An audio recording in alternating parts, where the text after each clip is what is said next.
Por eso empiezo la diapositiva así, con gracias. Mira, yo fundamentalmente me gusta a 2 colectivos hacer charlas, y lo saben, la gente que me conoce. Unos son los médicos de familia y otros los residentes. A los psiquiatras no me gusta nada, porque no me hacen mucho caso. Pero si preguntáis prácticamente por todos los centros de salud, he ido haciendo charlas porque sois gente que queréis aprender, ¿no? Y aparte manejáis una serie de fármacos. Yo siempre lo digo, yo cuando ya soy R22, cuando hice la especialidad era en medicina de familia una y especialidad otra, que la partieron 2 o 3 años. Hice el primer examen y aprobé el de familia y no me atreví a ser médico de familia, porque consideraba que no podía dominar 300, 400 fármacos que seguramente estén en vuestro vademecum. Y por eso siento siempre una gran admiración a los residentes de familia que tengo, se lo digo, es decir, es que sois internistas pero sin medios, ¿no? Todos los que trabajáis en primaria, sin medios. Porque yo en el hospital me es muy fácil, ¿eh? Puedo hacer virguerías, tengo todos los especialistas a mi lado, solo es marcar un busca. Pero vosotros, tanto en las consultas que estáis en los centros de atención primaria como en la calle, tenéis los medios muy limitados, es decir, no tenéis ni tan siquiera una placa, no tenéis absolutamente nada. Hay casos más extremos cuando fui a dar una charla a los médicos de la cárcel que no tenían ni tan siquiera internet, imagínate, que precisamente de interacciones farmacocinéticas por restricciones de seguridad. Entonces, por eso me parecéis verdaderos héroes, de verdad, el manejar. Dicho esto, pues agradecer también, claro, a Tony, que se lo decía a la María José, hay que intentar buscar canales también para que sean más ágiles la formación entre los distintos colectivos. Es decir, porque al final, como digo yo, todos estamos en una isla y creo que todos nos beneficiamos de todo y hacer la formación pues más reglada, ¿no? E incluso casi oficial, que es una cosa que la Administración pues, nos tiene un poco descuidado a todos, ¿no? Dicho esto, la sesión de hoy de interacciones farmacológicas serían más bien interacciones farmacocinéticas, pero bueno, vamos a hablar de interacciones farmacológicas. Antes de nada, no quiero asustar a nadie. Esta misma charla la di para médicos de atención primaria en un hotel ahí en el Portichol y salieron todos con los pelos de punta. Y dije, Dios, ¿qué he hecho? De decir, porque, bueno, recibí un montón de llamadas, de mails, Virgilio, que he puesto esto con esto, otro, aquello. Bueno, fue realmente, intentaba clarificar o advertir más que nada, decir, y creo que generé un poco de pánico escénico. Y no es esa la idea de las interacciones farmacológicas. Y la idea fundamental que tenéis que sacar ya de hoy es decir, pensar en una interacción farmacológica en el momento que el paciente no vaya bien. Eso es lo más importante de todo. Es lo fundamental. En el momento que ese paciente no está respondiendo a tus expectativas, tanto en eficacia como en secundarismos, como etcétera, hay que pensar en las interacciones farmacocinéticas. Una cosa buena, que cada vez tengo menos fe en ella, es la receta electrónica. Hay 2 cruces, 2 flechas que ahí te dicen todo tipo de interacciones farmacocinéticas. Desde luego que es mucho mejor que la que teníamos antes y que lo que no teníamos durante 2 o 3 años que quebró la empresa y estamos sin base de datos en la receta electrónica. Ahora existe. Pero digo que cada vez pierdo un poco más la fe porque la veo incluso más incompleta e incluso mezcla lo que son interacciones farmacodinámicas con la farmacocinética. Para explicaros un poco, la farmacodinámica son las acciones y a veces lo buscamos directamente cuando mezclamos distintos fármacos por su efecto terapéutico. Y la farmacocinética tiene que ver única exclusivamente con la metabolización, con qué le hace el cuerpo al fármaco, ¿no? Entonces, claro, una cosa que estás buscando te la ponga como una interacción farmacológica general y te lo ponga en rojo, pues claro, te das unos sustos del copón si no sabes un poco cómo va un poco la cosa. Entonces, pero bueno, mejor que nada, desde luego, que tenemos la base de datos. Otra cosa, eso decía ahora María José, todos los que tengáis usuario ese tenéis acceso a través de Bibliosalud a la base de datos de LabToday, el lexicon. Yo creo que es la mejor y la más actualizada de todas. Es decir, probarlo, si entráis a través de organización de Bibliosalud, es muy fácil.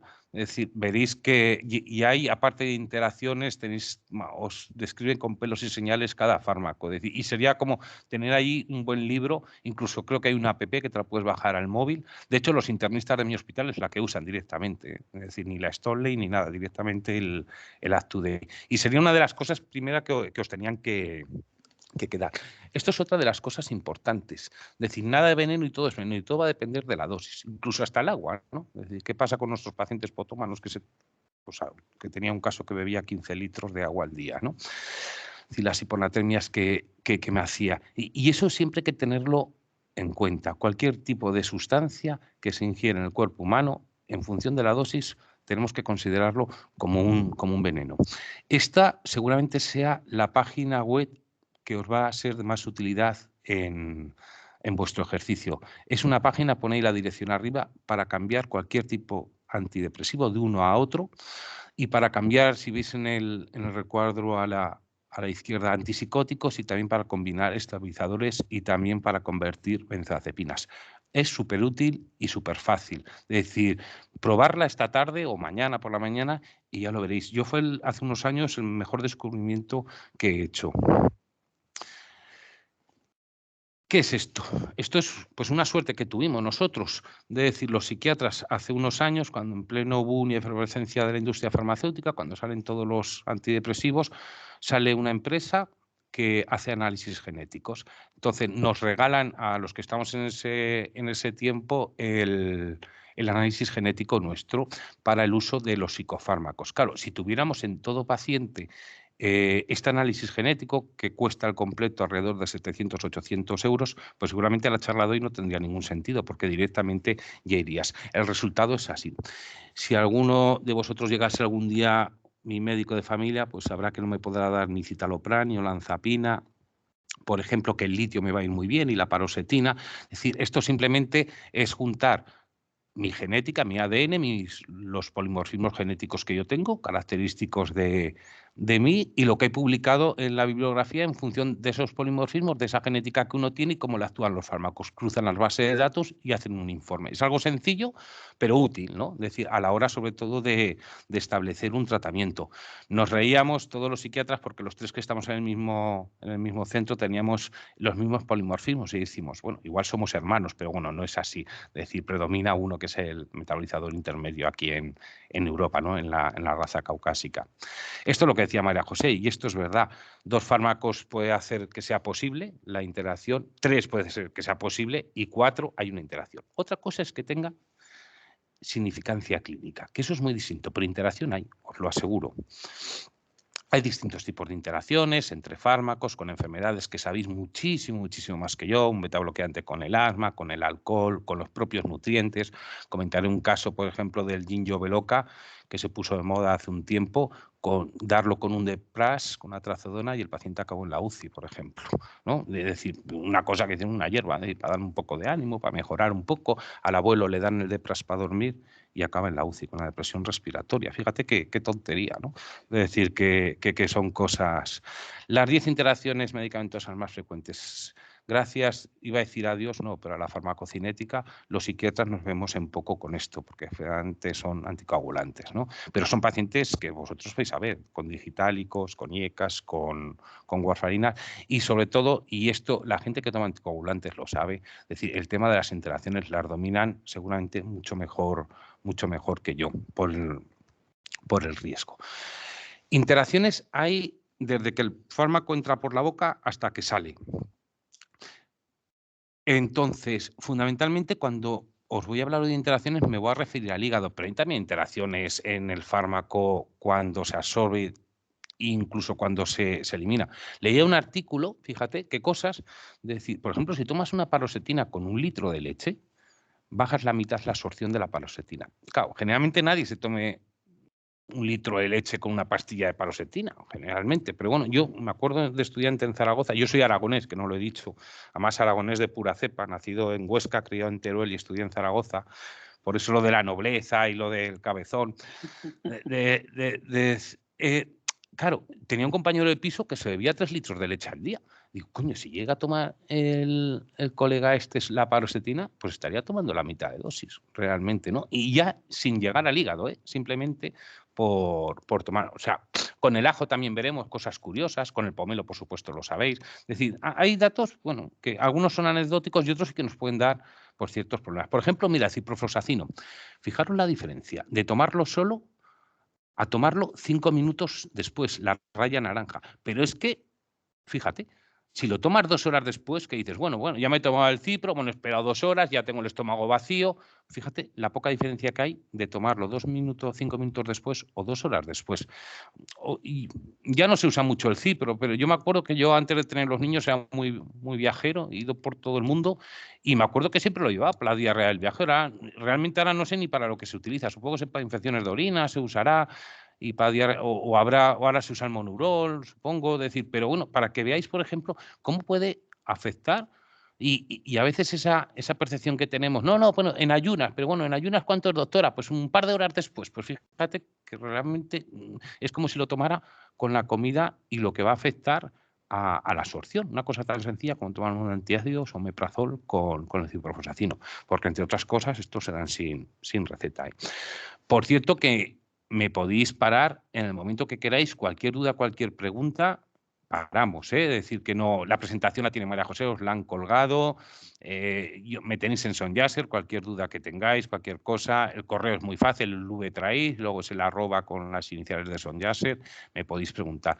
Cosas, y esto casi es anecdótico, ¿no? Un poco de culturilla, ¿no? Pues por ejemplo, fíjate, la citromicina pues se disminuye con los alimentos. Es decir, y son 3 días, pero coño, si lo tomas en el desayuno y haces un desayuno mediterráneo con tu tostada, tu aceite y tu tomate y luego un poco de jamón, pues mira, tienes esas cosas.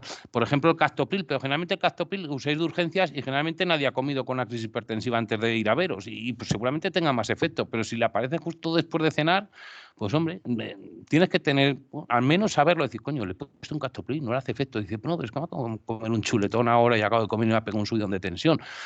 Pues igual es opcionable el dar otro comprimido de Captopril porque está retrasando su absorción, seguro, el tema de los alimentos, ¿no? El paracetamol, por ejemplo. Es decir, es otro tipo de medicamento pues que también se altera con la absorción y baja la absorción, ¿no? Claro, pensar que esto a veces nos salva los pelos, ¿eh? Es decir, en muchas ocasiones las interacciones no tienen por qué ser malas. Igual bajan los niveles de ciertos medicamentos que podrían ser peligrosos en otras circunstancias e incluso nos salvan la vida. Por ejemplo, el carbón activado no es más que una interacción farmacocinética, ¿eh? Es decir, en la absorción, es decir, se forma el carbón quelato, un compuesto que nos absorbe, entonces se elimina, es decir, precisamente es la interacción lo que nos salva la vida. Es decir, tampoco hay que tenerles el miedo atroz y decir, bueno, esto es el demonio, me va a ir fatal el paciente, sino incluso a veces se compensan de alguna forma unos fármacos con otros. Hay un caso que es muy curioso, no sé si hay fumadores en la sala, es decir, yo soy fumador en la sala y generalmente todos los fumadores nos solemos tomar el cafecito con el cigarro, ¿no? Y digo que es muy curioso, decir, no sé si alguno se lo habrá preguntado, ¿por qué apetece siempre el cigarrito con el café? Pues precisamente porque el tabaco, el humo del tabaco, realmente el cigarro, es un inductor metabólico y hace que de alguna forma la cafeína se destruya mucho más rápido, ¿no? Y no haga tanto efecto. Es una especie de autodefensa ante un estimulante que estamos haciendo sin saber. Si los fumadores os tomarais el café sin el cigarro, pues seguramente haría más efecto, ¿no? Bueno, son cosas curiosas que en el día a día, en la vida, ves que tienen su implicación, vamos, su correlato, ¿no? Bueno, más tipos de fármacos, pues levodopa, ¿no? Con lo importante que es para el tema del Parkinson, la isoniazida, que son tratamientos largos en muchas ocasiones y que es un fármaco además que es muy puñetero porque es un inductor. Ahora hablaremos un poco de lo que son los inductores y los inhibidores, ¿no? De decir, pero bueno, si le bajas por un lado con la comida, igual estás regulando por el otro lado. Al final, en muchas ocasiones es una lotería. Esto es un fármaco para el VIH, el Fotobase, Saquinavir. Creo que es mirar la diferencia, por ejemplo, de tomarlo en ayuno a tomarlo con la comida, ¿no? Pues va un mundo, ¿no? Entonces, esto es una cosa, y la he puesto porque me es muy divertido, por ejemplo, en la eliminación, ¿no? Os voy a dar solo 4 ideas de absorción y eliminación y me pondré ya directamente en lo que es el hígado, la metabolización. Pero es curioso, ¿no? Si yo disminuyo el pH y lo alcalinizo, pues lo que hago es eliminar los contrarios, los fármacos ácidos, ¿no? Las sustancias ácidas. Y al revés, si yo lo aumento el pH lo acidifico, las bases las elimino. ¿Por qué digo esto? Pues porque, mira, es muy divertido. Es decir, si yo, por ejemplo, alcalinizo la orina, pues voy a eliminar todas aquellas cosas que, como os digo, que son muy ácidas. Pero si la acidifico, elimino las bases. ¿Y qué tengo de bases, por ejemplo? Pues mira, tengo por aquí las anfetaminas, la morfina, seguramente la cocaína. ¿Qué quiere decir esto? Pues claro, cuando uno se va de marcha y se pone hasta arriba de todo y luego se toma su bocadillo de bacon con queso o de ternera, es decir, ¿cómo se le llamaba a esto cuando salías de marcha y luego almorzabas? El reposón, ¿no? ¿Cómo se dice en mallorquín? Resopón, ¿no? El resopón, eso. Es decir, claro, si tú te tomas un bocadillo de bacon y queso, estás favoreciendo la eliminación de todas estas sustancias tóxicas. Es un mecanismo de defensa que tiene el cuerpo humano para quitarte toda esta mierda que te has metido dentro. Ahora bien, como alguien que se ha metido cocaína, que se ha metido anfetaminas, etcétera, le diera por ser un hierbas de estos alcalinos, de leche de almendras, de brócoli, se comiera un brócoli y todo esto, al revés, le haría muchísimo más efecto porque tardaría mucho más en eliminar las drogas para que veáis de alguna forma cómo el cuerpo es sabio y cómo se defiende en muchas ocasiones, ¿no? Es decir, y me pide el cuerpo esto, el bocadillo de bacon con queso, ¿por qué? Pues para bajar todas estas sustancias tóxicas y favorecer la eliminación. Por eso, para que veáis un poco cómo todo esto tiene su correlato en la vida real, ¿no? Es decir, y ahora ya directamente vamos al hígado. El hígado, mira, una forma divertida de ver lo que es la metabolización, no sé si sois mallorquines, pero bueno, aunque no seáis yo no soy mallorquín, ya lo sabéis, pero Sonreus lo conoce todo el mundo. Entonces, el hígado es como Sonreus. Y es igual, y hay que hacer la misma. Estas son fotos de Sonreus, reales. Es decir, dentro de Sonreus pues, hay distintas cintas para eliminar distintos residuos, ¿no? Y hay una serie que está trabajando en cada cinta. Entonces, cada cinta de esa, nuestro hígado se llama citocromo, ¿vale? Entonces, estas cintas pueden ir más rápido o más lento, entonces eliminarán más fácil toda la porquería o menos fácil si van más lentas, ¿no? Y luego cada cinta de estas, cada citocromo, está construida en un sitio distinto. Y no es lo mismo construirla en Bangladesh que construirla, por ejemplo, en Estocolmo. Las construidas en Estocolmo van a funcionar muy bien y las de Bangladesh van a funcionar muy lento. Esto es lo que se llamaría los metabolizadores lentos o los metabolizadores rápidos. Es decir, por sí, como os enseñé antes en mi análisis genético, yo tengo unas cintas, por ejemplo, por la que va el citalopram, pues que es una mierda, que me va lento y por eso no lo puedo tomar, porque lo acumulo o la olanzapina. Decir, pero tengo otras que me va muy rápido, por ejemplo, por donde va no me acuerdo cuál era, el litio es que no tiene metabolismo, es decir, el citalopram creo que era, que me iba bien a mí. Decir, y esto es único y exclusivo de cada uno de nosotros. Por eso digo, si tuviéramos de alguna forma esa información toda nuestra, de dónde se ha construido cada una de las hileras estas que destruyen, pues sabríamos cómo podemos metabolizar a priori todos los fármacos, que es más que nada el informe este que os he enseñado yo que tenía, ¿no? Entonces, un poco para centraros, cada cinta destruye, se llaman citocromos, hay un montón, básicamente os voy a decir 4 o 5 cintas que son las importantes, hay 3 que son importantes, el resto son importantes, pero en volumen y en número no tanto, pero esas 3 sí que hay que conocerlas, ¿vale? Bueno, básicamente esto es lo que os estaba comentando. El Sonreus está fundamentalmente en el hígado, pero bueno, también está en otros sitios, aunque no tiene la relevancia. Intestino delgado, riñón, músculos, pulmones, etcétera. Y estas cintas simplemente son los citocromos que os hablaba. Luego, ¿qué es lo que puede ocurrir? Pues que cuando entre una sustancia, puede hacer varias cosas. Una, se va a destruir por alguna de las cintas, por supuesto, pero es que esa misma sustancia puede hacer que las cintas vayan más rápido o más lento. Es decir, puede ser una inhibidora metabólica, una inhibidora de la cinta, enlentece la cinta, se acumula la porquería. Esos son lo que llamamos los inhibidores. Y por el otro lado tenemos los inductores, es decir, aquellos que de alguna forma aceleran la cinta y se elimina todo. Los inhibidores se acumularían la sustancia, sería más tóxico y los inductores la eliminarían más rápido y sería menos tóxico, pero también tendría menos acción los fármacos, por un lado. Y luego, para complicar todo esto más, por ejemplo, un fármaco como la sertralina pasa por 6 cintas distintas. Hay algún otro fármaco que pasa por una, otros por 2, pero para que veáis lo complejo y lo complicado que es en ocasiones el establecer cómo le va o qué le va a pasar a un paciente cuando mete una pastilla en su boca, ¿no? Esto, por ejemplo, es de las benzodiazepinas. Si veis arriba, está el diazepam y luego abajo, justamente las dos últimas, el orazepam y el clonazepam. No os lo he dicho, pero en Sonreus hay dos salas. Una que es la importante, la de las cintas, y otra sala que es la de segundo paso, que fundamentalmente es la UGT, que como digo yo, en plan de broma, es decir, es como los sindicatos que hacen muy poco, pues realmente no tiene ningún tipo de significancia el segundo paso hepático. El importante es el primero, es decir, aquellos fármacos que vayan por el segundo paso única exclusivamente es como si no tuvieran metabolización hepática. Y tenemos un fármaco dentro de las benzodiazepinas, que es el lorazepam, el Orfidal. Ya os adelanto que hay fármacos que no pasan por Sonreus. Entonces, y esto es una opción personal de cada uno. Es decir, si yo no quiero problemas con la metabolización y con el Sonreus, etcétera, pues voy a usar aquellos fármacos que no me van a dar esos problemas. En ansiolíticos tenemos el orazepam y el oxazepam. En neurolépticos tenemos la paliperidona y la misulpride, y en antidepresivos tenemos la desvenlafaxina.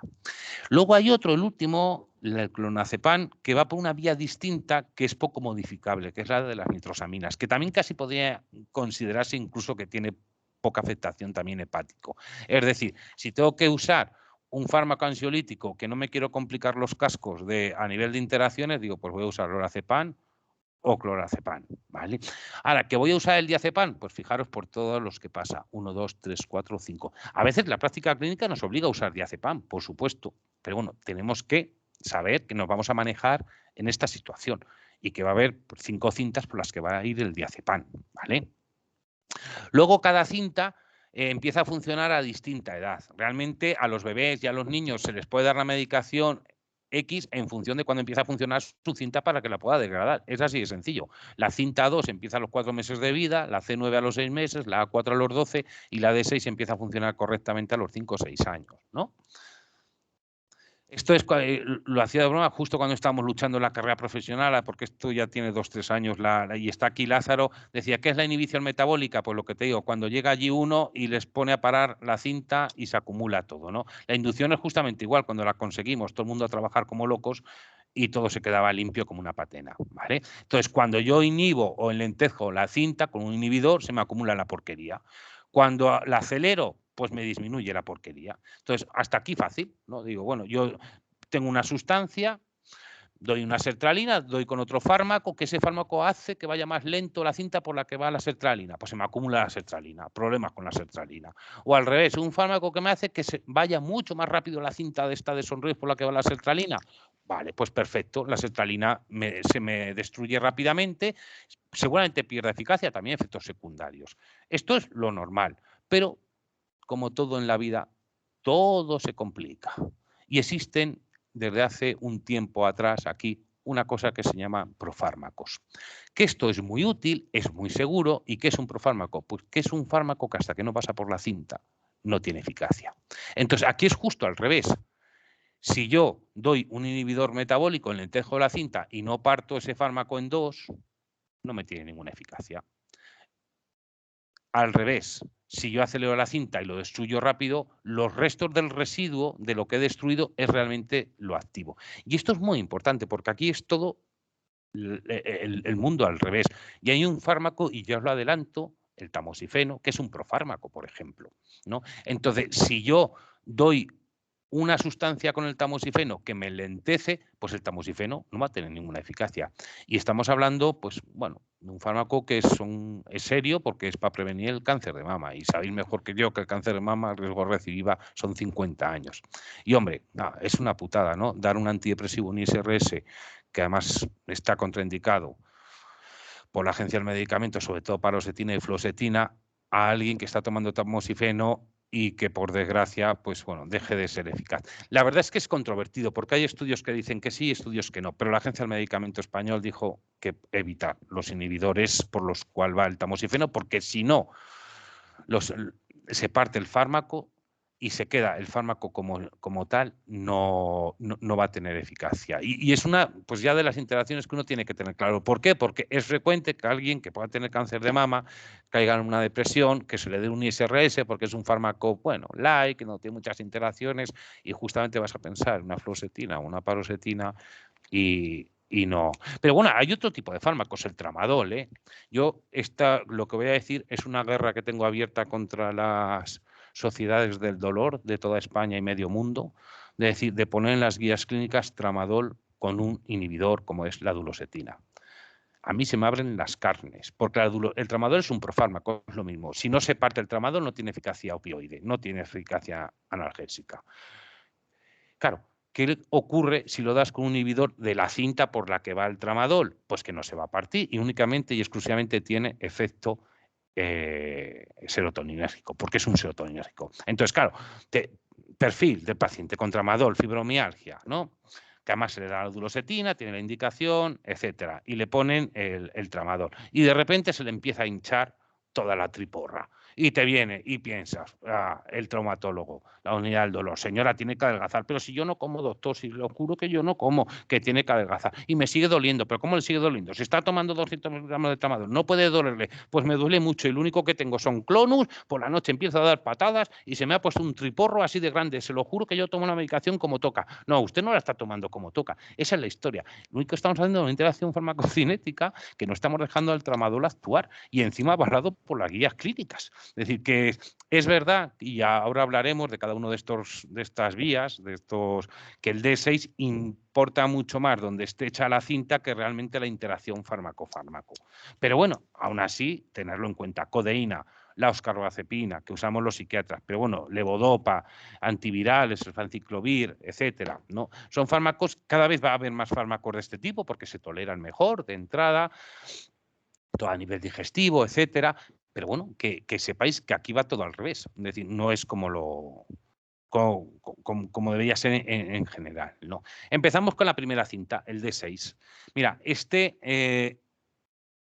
hay un 3 a un 10% de los caucásicos, la población nuestra, que la cinta está hecha en Bangladesh, para que me entendáis, que es una mierda. Es decir, todo le sienta mal, porque va muy lenta y se acumula todo. Y ese es el paciente que te llega y todo le sienta mal. Es que a mí, doctor, con un cuarto de este antidepresivo yo me encuentro bien. Y tú, imposible. A ver, ¿cómo va a estar usted bien con 5 miligramos de paroxetina? Es imposible. Que sí, doctor, que me tomo 10 miligramos y ya empiezo a encontrarme mal, a marearme, a darme unas náuseas, a tener temblores. Claro, es que 1 de cada 10 pacientes que entren por vuestra consulta puede ser y es suicidario ser un metabolizador lento, que la cinta esté hecha en Bangladesh. Y al revés. Es decir, asiáticos cada vez hay más, un 7% también, afroamericanos un 17%. Es decir, cuidado, es decir, que casi un 20% de afroamericanos, es decir, tiene una metabolización lenta. Y en esta cinta importa mucho más dónde esté hecho o fabricada, es decir, su genética, que realmente la interacción fármaco-fármaco. Esto nos salva el culo muchísimas veces, porque hacemos cada cagada todos, yo el primero. Yo casi me he propuesto un día a la semana revisar las interacciones, porque si no es que no las miro ni por asomo. De decir, porque no, es que por la globalización, por todo, cada vez tenemos más asiáticos, afroamericanos, incluso nosotros mismos, los caucásicos. Es decir, estamos hablando de tasas del 10 al 20%, que no es poca cosa, ¿no? ¿Por qué es importante el D6? Porque los psicofármacos, casi 3/4 partes van por este. Y claro, realmente es a mí lo que Fijaros, por ejemplo, una cinta hecha aquí UM, ultra rápido, metabolizador ultra rápido, a un pobre de venlafaxina. Estamos hablando de que habría que triplicar la dosis en comparación a alguien que le hayan hecho la cinta en Bangladesh, a alguien que le hayan hecho la cinta en Estocolmo, para que me entendáis, para tener la misma cantidad de sustancia una vez metabolizado. Es decir, estamos hablando de 3 veces más. Insisto, una vez más, interacciones es cuando el paciente no va según el guión prescrito por mí, en mi imaginario. Es decir, y esto es fundamental. Es decir, y ahora, y siempre manda a la clínica por encima de todo. Yo tengo un paciente con 37,5 de venlafaxina que va de puta madre, olvidaros, no os subáis. Es decir, puede ser un metabolizador lento perfectamente. O un paciente que ha tenido que llegar a 500 miligramos de venlafaxina y no tiene ningún síntoma, puede ser un metabolizador rápido. Hay un 3%. Coño, y ese 3% existe. No está perdido. Y va al médico y se le ponen fármacos. E igual hay que dar más cantidad. Yo, desde luego, si tuviera, y es una cosa personal, que tomar un tratamiento por vida, me haría el análisis con la empresa esta, Nuevo Farmagen. Va en función de los fármacos que usas, van aumentando el precio. El mínimo es unos 300 euros y el máximo 600, 700. Y al menos valdría Para tus hermanos, para tus padres, para tus hijos, no lo sé, porque el 20% de los hijos sabéis que no corresponden al padre, no es el padre biológico, pero por lo menos para tus hermanos y tus padres, o tus padres, mejor dicho, valdría y tienes el genotipo ya ahí hecho para toda la vida. Y no es una cosa a descartar. Pongo aquí a jugar casos clínicos reales, ¿no? Un varón de 83 años, deterioro cognitivo, ¿no? Que empieza con trastornos del comportamiento y le daban, creo que 2 miligramos de risperidona era el caso.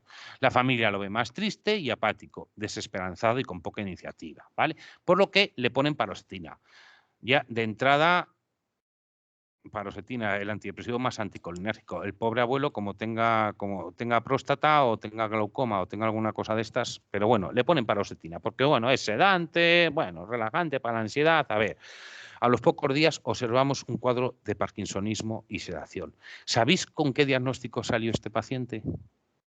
Intolerancia a la paroxetina.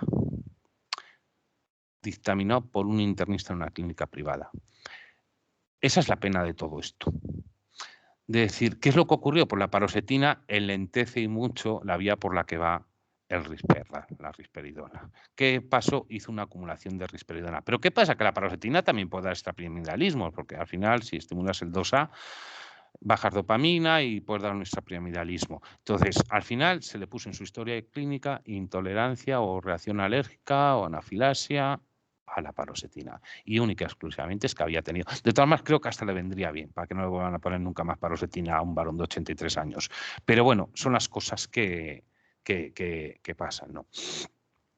Aquí tenemos a la izquierda los sustratos, es decir, aquellas sustancias que se destruyen en esta cinta. A la derecha, inhibidores, es decir, aquellos fármacos que hacen que vaya más lenta la cinta, y a la derecha del todo los inductores, ¿no? Aquellos fármacos que hacen que vaya más rápido. Entonces, claro, es, como digo yo, veis el tramadol, la oxicodona, la metadona, ojo con la metadona, ¿eh? De decir, porque, y yo lo digo por proyecto, es decir, son pacientes que toman meses, dosis altas, empiezan. Cuidado, porque muchos se deprimen, a muchos les ponemos un antidepresivo y lo que estamos haciendo es aumentar las concentraciones de metadona. Y ya no te digo nada si le pones un escitalopram que aumenta el QT, al igual que la metadona. Pues, señores, tenemos un problema. Y eso pasa todos los días. Y se le siguen poniendo.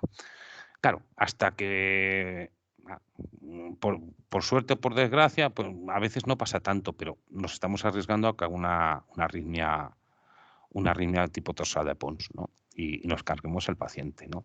Y fíjate, por poner un escitalopram de mierda, ¿eh? Que todo un ISRS que se le da a todo el mundo, cualquiera, se me muere el perro, me dan un escitalopram tal cual. Cuidado, cuidado, cuidado. Sobre todo pacientes que estén con metadona. Es decir, porque claro, yo por la experiencia, por el tipo de pacientes que veo, sobre todo en proyecto, claro, todos están en abstinencia, es la gran suerte que tengo allí, pero hay un gran porcentaje que están con metadona y la metadona aumenta el QT.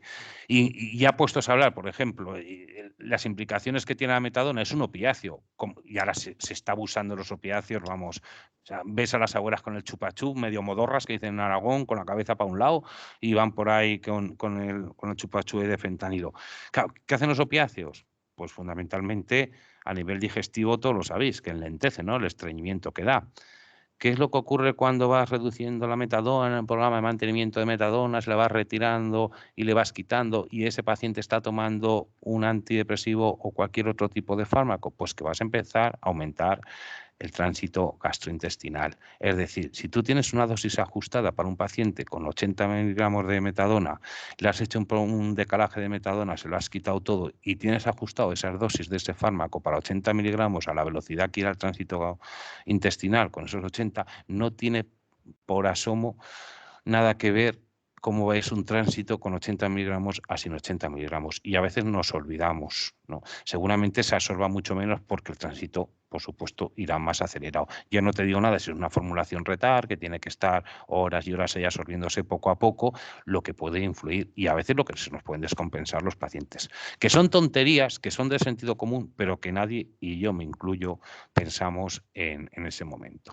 Generalmente intento pensar en todo el mundo que se le ha quitado la metadona a la hora de, bueno, pues igual tengo que aumentar sobre todo las formulaciones retardadas, la concentración del antidepresivo o del antipsicótico, por supuesto, ¿no? Que hay muchos que ya están en formulación retardada, ¿no? Incluso sin formulación retardada, ¿eh? Es decir, son cosas que tenemos. Tamoxifeno, como os lo había dicho, los antidepresivos, la gran mayoría van por el D6. ¿Qué es lo que os decía? Pues que tenemos, ¿cómo se llama el patrón de los médicos? San Marcos, San Lucas, ¿no? Se llama. Está este San Lucas que aquí importa mucho más la genética y ahí nos salva el pellejo la genética, porque en interacción fármaco-fármaco nos llevaríamos sustos, ¿eh? Pero aunque es fundamentalmente, como os digo, la genética, hay que tener en cuenta que, pues bueno, que en no pocas ocasiones pues nos podemos llevar este tipo. Por supuesto, todos los antipsicóticos, ¿eh? El psicótico que le pones un antidepresivo y ha mejorado, pero empieza como pasó con el caso clínico este, ¿no? Tengo con risperidona y le pongo un citalopram. Y de repente es abdominalismo, sedación, hipotensión. No te digo nada si es un señor geronte de 83 años con la sensibilidad que tienen a los efectos secundarios, ¿no? Hoy justo me comentaba pidiendo una llamada de SOS, una médica de Alaró diciendo, Virgilio, necesitamos una charla porque tenemos todos los abuelos polimedicados, todos con antidepresivos y muchos de ellos con antipsicóticos a dosis bajas. Y eso que se requiere visado, pero aún así, todos, pues cuidado, porque seguramente es la inhibición metabólica aunque pongas quetiapina y la pongas a dosis bajita, que se usa mucho, como le des un ISRS, pues seguramente le vas a aumentar. Y aumentar la dosis de quetiapina en un abuelito significa hipotensarlo. Hipotensarlo es que se pega un tozolón. Y si se pega un tozolón, como dicen en Zaragoza, se va a romper la cadera seguramente. Claro, y estas cosas hay que tenerlas en cuenta, ¿no? De decir, sobre todo en pacientes frágiles, ¿vale? Bueno, esto es lo que os he comentado, el warning del 2010 de la Agencia del Medicamento con la paroxetina. Entonces, y bueno, nada, esto ya está. Pasamos a la siguiente cinta, el A4. ¿Por qué es importante este? Porque aquí sí que la interacción fármaco a fármaco es súper importante. Aquí sí que nos la jugamos, ¿eh? De decir, es mucho, una de las cosas, y aquí se demuestra que la mujer es el género fuerte, de decir, la metabolización es mucho más fuerte en mujeres que en hombres, tenerlo en cuenta.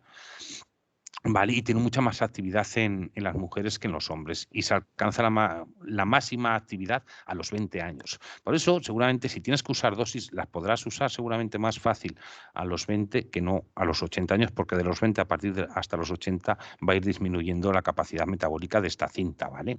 Fijaros, la importancia de la inducción en inhibición puede llegar hasta variar 400 veces la dosis. Ya hay algún caso que ahora os comentaré. Mira, otro caso, un paciente con una neuropatía crónica que le ponen la carbamazepina, ¿no?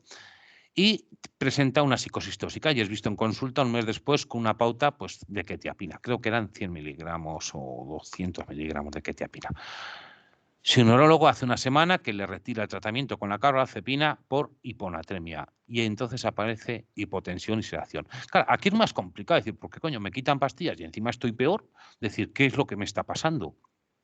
Pues lo que está pasando es que la carbamazepina es un inductor metabólico muy potente. Se usa ya poco el Tecretol, es decir, pero todavía tiene su público, como digo yo, y la carbamazepina también es un inductor y se usa. Es decir, al quitar ese inductor, desaceleras la cinta esa, porque el inductor lo que hace es acelerarla y eliminar toda la mierda rápido. Entonces, ¿qué es lo que ocurre? Pues que una dosis que tú tenías ajustada de 200 miligramos de quetiapina con 800 de Tecretol, por ejemplo, claro, al quitar los 800 de Tecretol, pues empieza a hacer efecto o se empieza a duplicar o a acumular la quetiapina y ya tenemos el problema.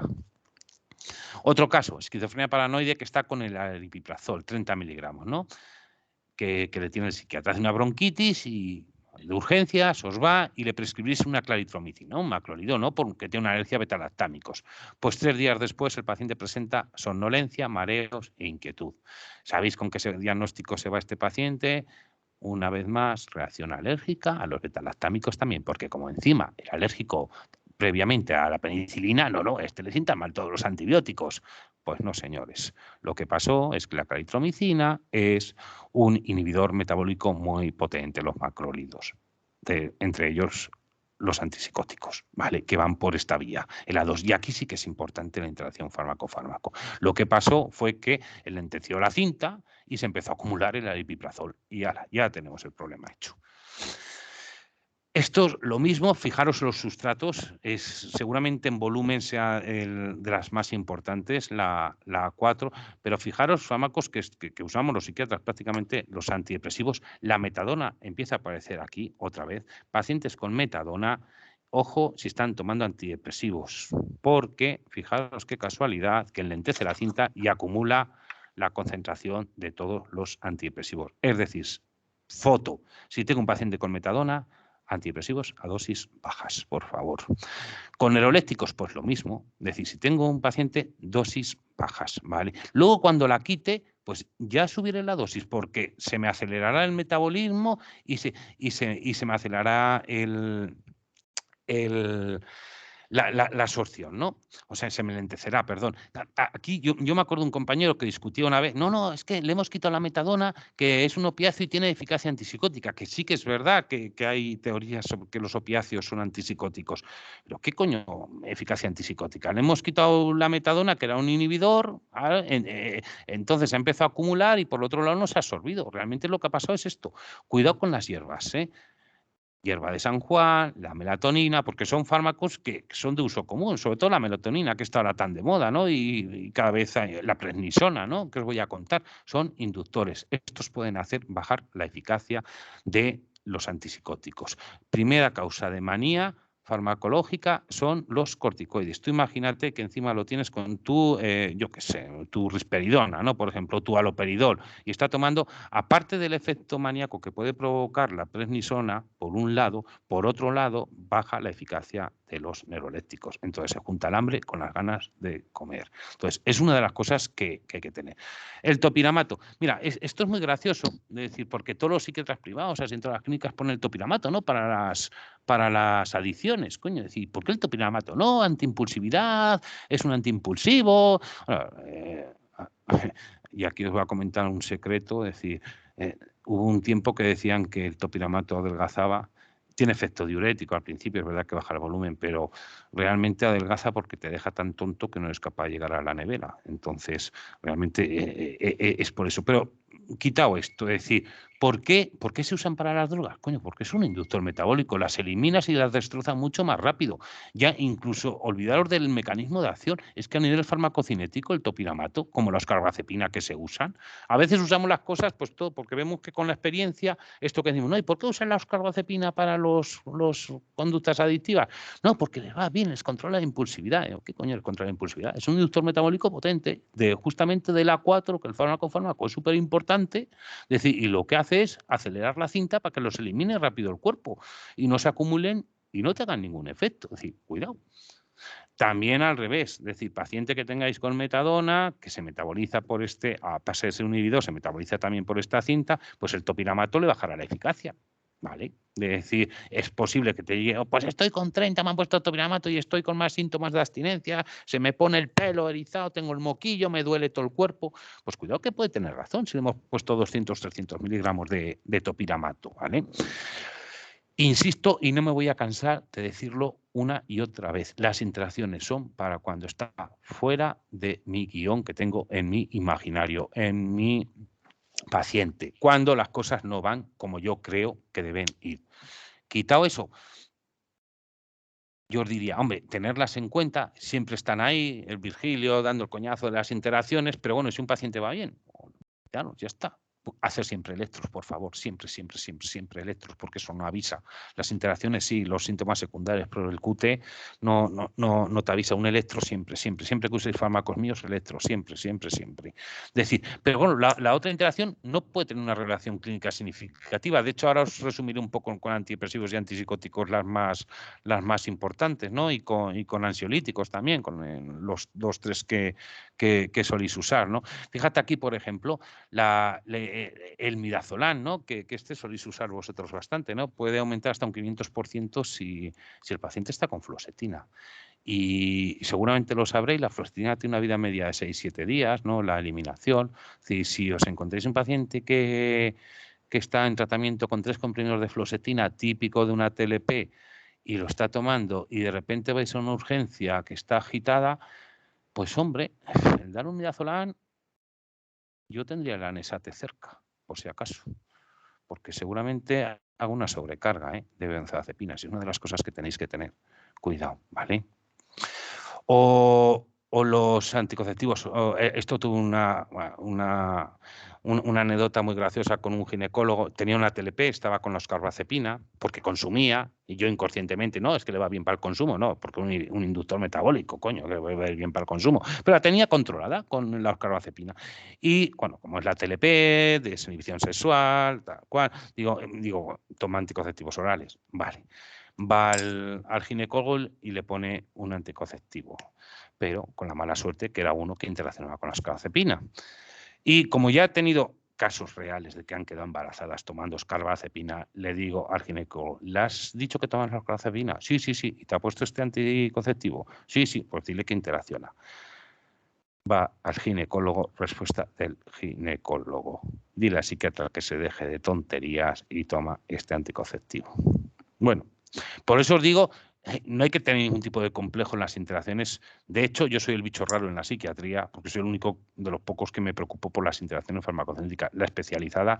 Y os vuelvo a insistir, internistas con tiempo de experiencia en clínicas privadas, pacientes míos han salido con el diagnóstico de reacción alérgica a paroxetinas, por ejemplo, cuando es una simple y llana interacción sencilla, ¿vale? Bueno, esto es casi de anecdótico, ¿no? Hay estudios con naranjas de Sevilla que inhiben. Pues bueno, cogieron esas naranjas y veían que, bueno, que el vino también podría inhibir la enzima. Las hierbas, sobre todo la hierba San Juan del Común, y el ajo también, aunque aquí hay estudios que sí y que no. Dicen que sí, que puede ser un inhibidor, pero claro, os vuelvo a decir del tipo de fármaco.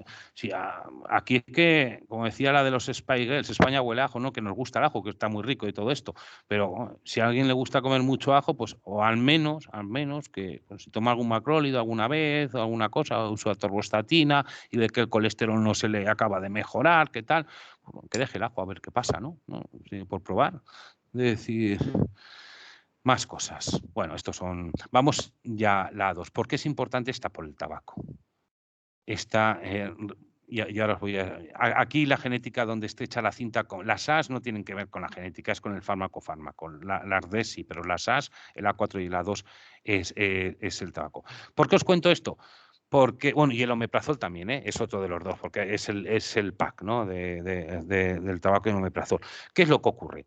El tabaco que os pongo aquí, es el humo, lo que se genera de la combustión, lo que respiras por la nariz cuando estás fumando el cigarrillo. Es un potente inhibidor. Entonces, ahora está muy de moda, en los hospitales no se fuma, etcétera, me parece muy bien, todo. Pero yo tengo a mi paciente esquizofrénico que se está cascando 3 paquetes de tabaco al día. Y dice, no, es que todos los esquizofrénicos fuman. Y dices, ¿y por qué fuman todos los esquizofrénicos? Porque todas las benzodiazepinas, clozapina, olanzapina, senapina y haloperidol, baja un 30% la concentración con el tabaco. Es decir, el psicótico está loco, pero no es tonto. Y si se fuma 3 paquetes de tabaco cada día, está bajando un tercio la concentración del antipsicótico. Es decir, se está defendiendo de los efectos secundarios y se encuentra mejor porque tiene menos efectos secundarios. Claro, ¿qué es lo que pasa cuando entra en un hospital? Pues se descompensa, entra a un hospital. No, aquí no se fuma. Parche de nicotina. La nicotina no es el inductor metabólico, son los hidrocarburos heterocíclicos que se hacen de la combustión. Pues de repente tengo a alguien con 40 miligramos de olanzapina que deja de fumar bruscamente y equivale pues a 60-70 miligramos. ¿Qué es lo que pasa? Que le pega un pelotazo del copón. ¿Y qué es lo primero que piensa el psiquiatra? ¿Cómo puede ser? Si estás tomando 6 años esta dosis de olanzapina, te la pongo aquí y te hace este efecto. ¿Sabéis qué le dicen al esquizofrénico? Tú no has estado tomando la medicación. No me engañas. No, pues si la misma medicación aquí que en casa, porque aquí te deja atorrado y en casa no te deja atorrado. Me estás engañando, no la tomas. Me digas lo que me digas, aunque la saques de la farmacia, no la estás tomando. Y la está tomando, señores. Lo que pasa es que se está fumando 3 paquetes de tabaco. El pack de los inductores sería el chuletón a la brasa, lo mismo. La combustión de la grasa cuando se quema de la carne roja es el inductor, con el cigarrito y con su omeprazol antes de darse la comilona. Es el cóctel perfecto para que en mi esquizofrénico se brote. Ya no te digo nada si le da el punto de un día, pues bueno, va a hacer la carne con un poco de brócoli para disimular un poco, o coliflor, tracatrá, de decir, todos inductores, ¿vale?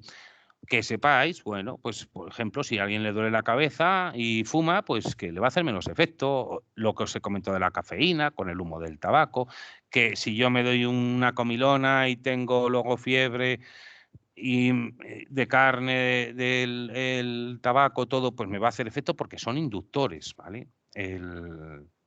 Inductores farmacocinéticos, ¿no? Lo que van a hacer es acelerar la degradación de estos productos en condiciones normales. Ya os he dicho antes que para complicar lo complicado están los profármacos, pero aquí en todo momento estoy hablando de la situación normal, ¿vale? Fijaros, por ejemplo, el darfluosamina, un antidepresivo que aquí no se usa mucho, pero en Francia se usa muchísimo porque sabéis cómo son los franceses, que les gusta lo suyo y solo, pues es el mejor antiobsesivo que existe, de hecho, pero el problema es que interacciona por el A2 y esto es una putada. Es decir, por ejemplo, puede aumentar si lo das con aloperidol 3 veces la dosis de aloperidol. Es decir, es que es brutal, ¿no? Es decir, que no... Más cosas. Bueno, esto de la metadona yo creo que no. Luego están, y estos tres serían los más importantes, el D6, el D9 y el A2 y el A4. El C9 y el C19, sobre todo por el tema del paracetamol y de algunas drogas como el cannabis. Tendríamos aquí, por ejemplo, los inductores, ¿no? De decir, bueno, de decir, si alguien toma cannabis, pues lo mismo que os comentaba antes, pues le doy el valproato o la oscarbazepina, que son inductores, y lo elimino. Si tenéis un chaval, un paciente con cannabis, con problemas de agresividad, pues el fármaco ideal es el valproato, claro, le va a inducir. Generalmente el valproato lo que hace es inhibir, pero en el caso de este citocromo lo que hace es inducir y eliminar, ¿no? Las sustancias. Aquí está un poco el ejemplo y el resumen de cuándo es sustrato y cuándo inhibe o induce, y aquí está un poco las cosas un poco básicas que quiero que tengáis de antidepresivos, ¿no? Con... Sí, perdón. Y con ya.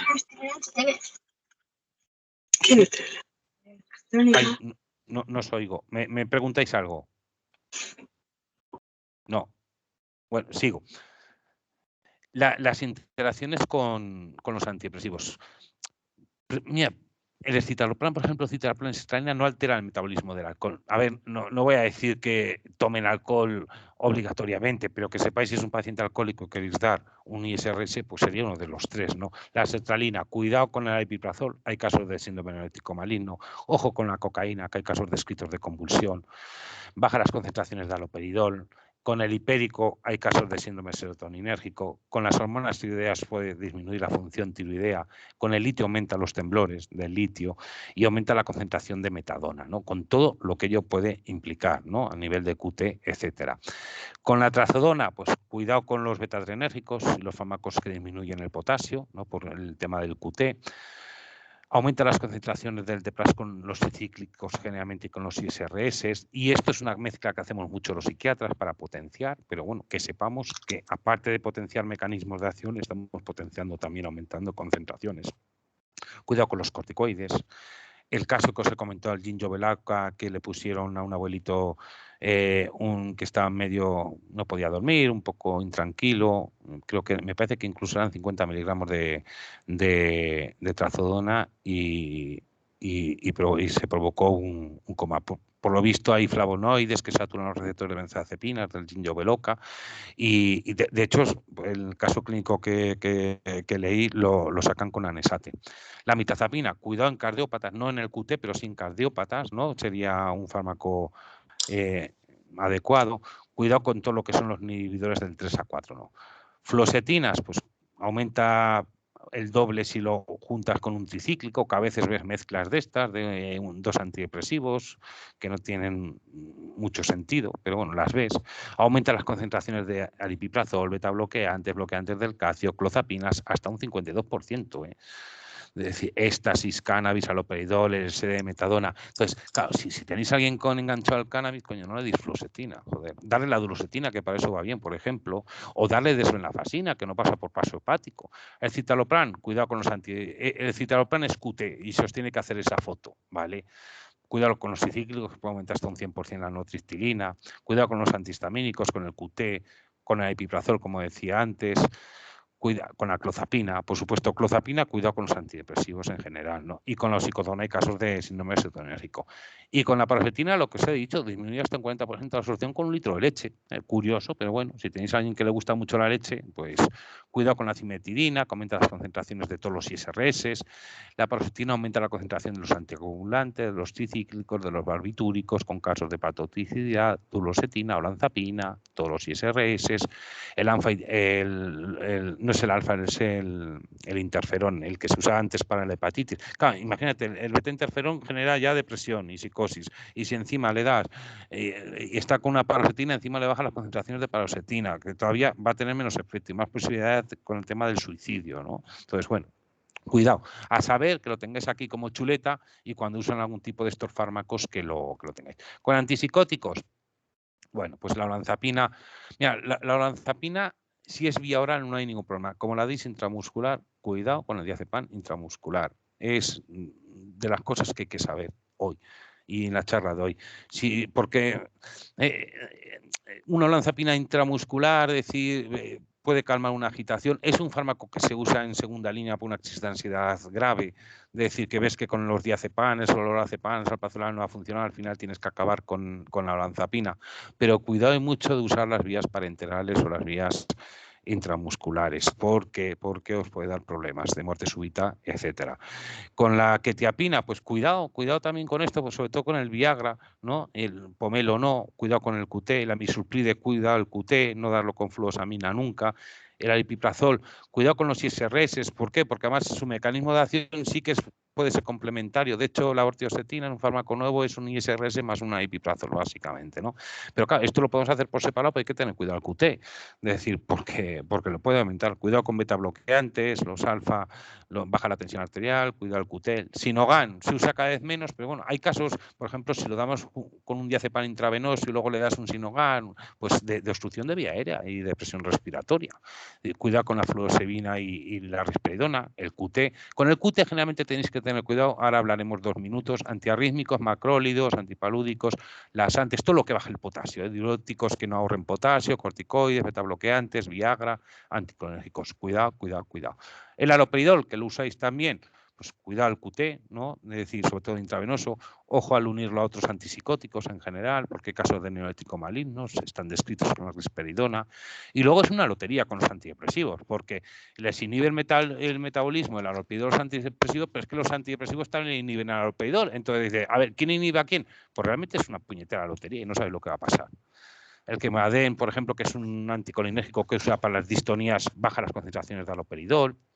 Cuidado con los opioides, porque al quitar el opioides pueden aparecer síntomas de distonías, igual que con las anfetaminas. Y que con las benzos ansiolíticos, pues mira, el alprazolam, cuidado sobre todo con la concentración, cuidado con los digitálicos, con el alcohol, porque aumenta la concentración de alcohol, altera, ya no es que sume efectos de sedación, es que aumenta la concentración, ¿no? Aunque generalmente las benzos disminuyen el tema de los digitálicos, también son otras cosas que yo no uso estos fármacos, vosotros supongo que sí, cuidado sobre todo con las benzodiazepinas y la digital, ¿no? Diazepam, que soléis usar bastante, ¿no? Es decir, pues el alcohol aumenta las concentraciones de diazepam. Es decir, si tenéis un paciente alcohólico agitado, bueno, ya lo sabéis mejor que yo, no darte a prizar, es lo más seguro y lo más sencillo, ¿no? Generalmente el alcohol aumenta las reacciones paradójicas de las benzos. El antabús, cuidado, pacientes que estén con antabús porque aumenta las contracciones de diazepam. Hay que usar lorazepam, que no va por hígado, o incluso el alprazolam, que bueno, a largo plazo no, pero a nivel metabólico, por ejemplo, no interacciona con el antabús, ¿no?